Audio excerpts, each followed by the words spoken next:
Clip बनाई है जिसमें मैं डिफरेंस बिटवीन बताऊंगा स्ट्राइक ऑफ के बीच में और एक वाइंड अप के ऊपर। तो ये दोनों एक अलग चीज़ है। वाइंड अप में बहुत एक डीप प्रोसेस चलता है जहाँ पे एक लिक्विडेशन भी करना पड़ जाता है, हमें काफ़ी सारे एसिड्स वगैरह सेल कर जाने पड़ते हैं, या कोई क्रिएटर आके कहता है कि बंद कर दो।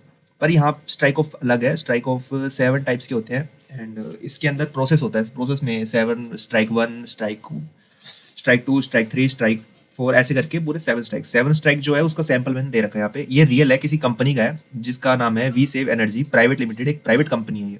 तो आप उसके आगे दे सकते हैं CIN, ये दे रखा है CIN, फिर आगे उसका नंबर दे रखा है। CIN है क्या? Corporate information number. तो ये एक जो भी हमारे प्राइवेट लिमिटेशन या किसी लिमिटेड कंपनियां होती हैं उनके एक अपने यूनिक नंबर होते हैं जो आइडेंटिफाई करते हैं, और ये किसी भी पोर्टल में डालोगे तो उनकी वेरिफिकेशन, उनकी डिटेल्स वगैरह निकल सकती हैं। तो ये स्ट्राइक का पूरा इन्होंने दे रखी डिटेल, तो मैंने वो फोटो लगा दी ताकि आपको डीपली समझ आए। तो ये स्ट्राइक ऑफ है क्या? तो स्ट्राइक ऑफ एक हम इंस्टेंट किसी भी चीज़ पर लीगल एक्शन ले सकते हैं कंपनी पर और उसे शट डाउन कर सकते हैं। तो ये प्रोसेस छोटा होता है, इसलिए इसे एक अलग नाम दे दिया गया है। इसमें ओनर्स खुद चाहते हैं कि उनकी कंपनी बंद हो जाए। तो स्ट्राइक ऑफ में ज़्यादातर वो कंपनियां आती हैं जो न्यू इनोवेटेड कंपनियां होती हैं, जैसे कि जो नए स्टार्टअप्स वगैरह हो जाते हैं, तो जो चल नहीं पाते हैं तो वो स्ट्राइक ऑफ के थ्रू ही बंद होते हैं, क्योंकि वो न्यू न्यू स्टार्टअप्स हैं और ओनर कहता है कि बंद कर दो, क्योंकि फिर उससे आगे उन्हें नुकसान होगा। तो वो अगर किसी से उन्होंने उधार या डेबिट्स वगैरह ले रखे हैं, कोई उनके क्रेडिट्स वगैरह, तो उन्हें पैसे वो रीपे नहीं कर पाएंगे। तो उनका ये पहला रीज़न या बहुत 2-3 ये रीज़न जो जिनकी वजह से स्ट्राइक ऑफ हो जाता है। पर वाइंडिंग अप में ऐसा नहीं है, या आके क्रेडिटर बोलेगा या आके ट्रिब्यूनल बोलेगा। ट्रिब्यूनल वैसे पता ही है आपको, जैसे कि कॉर्पोरेट लॉ का, एक कॉर्पोरेट लॉ में एक कोर्ट है ये ट्रिब्यूनल। तो ये ट्रिब्यूनल नाम से कोर्ट नहीं बोलेंगे, ट्रिब्यूनल बोलते हैं।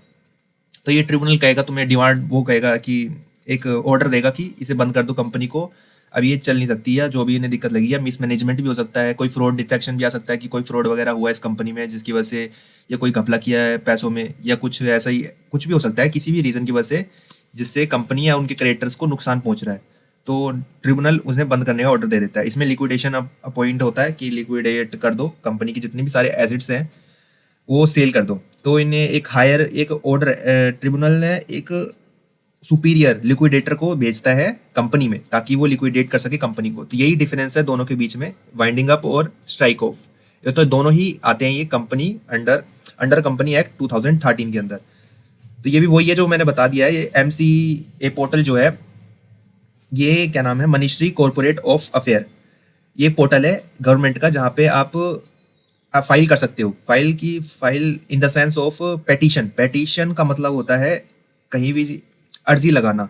जैसे तुम्हारे क्रेडिटर्स हैं या तुम खुद हो ओनर और तुम्हें कंपनी बंद करानी है, तो आप पेटिशन फाइल करोगे, तुम अर्जी लगाओगे किसमें, MCA पोर्टल में जाके। एक डिजिटल या वेरिफिकेशन डॉक्यूमेंट्स भी हो सकते हैं जो तुम्हें स्कैन या फोटो वगैरह डालने होंगे, तो इन सब से तुम पोर्टल में डाल दोगे और तुम्हें ये काम हो जाएगा तुम्हारा। और इसमें जो तुम्हारे डॉक्यूमेंट्स वगैरह लगते हैं, जैसे डायरेक्टर्स होते हैं, कभी कभार डायरेक्टर ही कंपनी का ओनर होता है, और जैसे कि ये एफिडेविट्स वगैरह लग जाएंगे तुम्हारे, ये बॉन्ड्स वगैरह लग जाएंगे, जो भी तुम्हारे कंपनी के लीगल डॉक्यूमेंट्स हैं। बस यही होता है।